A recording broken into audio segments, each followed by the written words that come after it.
No niin, nyt tosiaan Pilaru ja Ahven. Tärkeintä on, ehdottoman tärkeä on tämä Ahven kala, tämä piikki.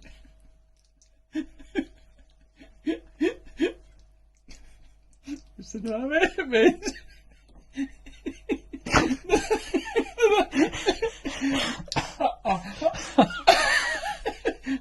Amaran puolella on hyvä ensin vähän tunnustella. Sitten on vaan tuohon evaalle niin pieni tuo makkaraviilto.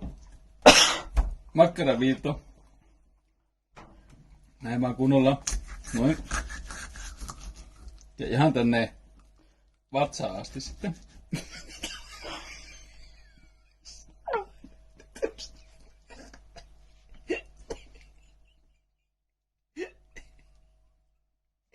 Ihan tänne mahaan asti.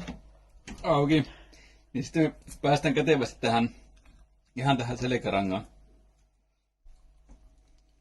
Selkärangan tähän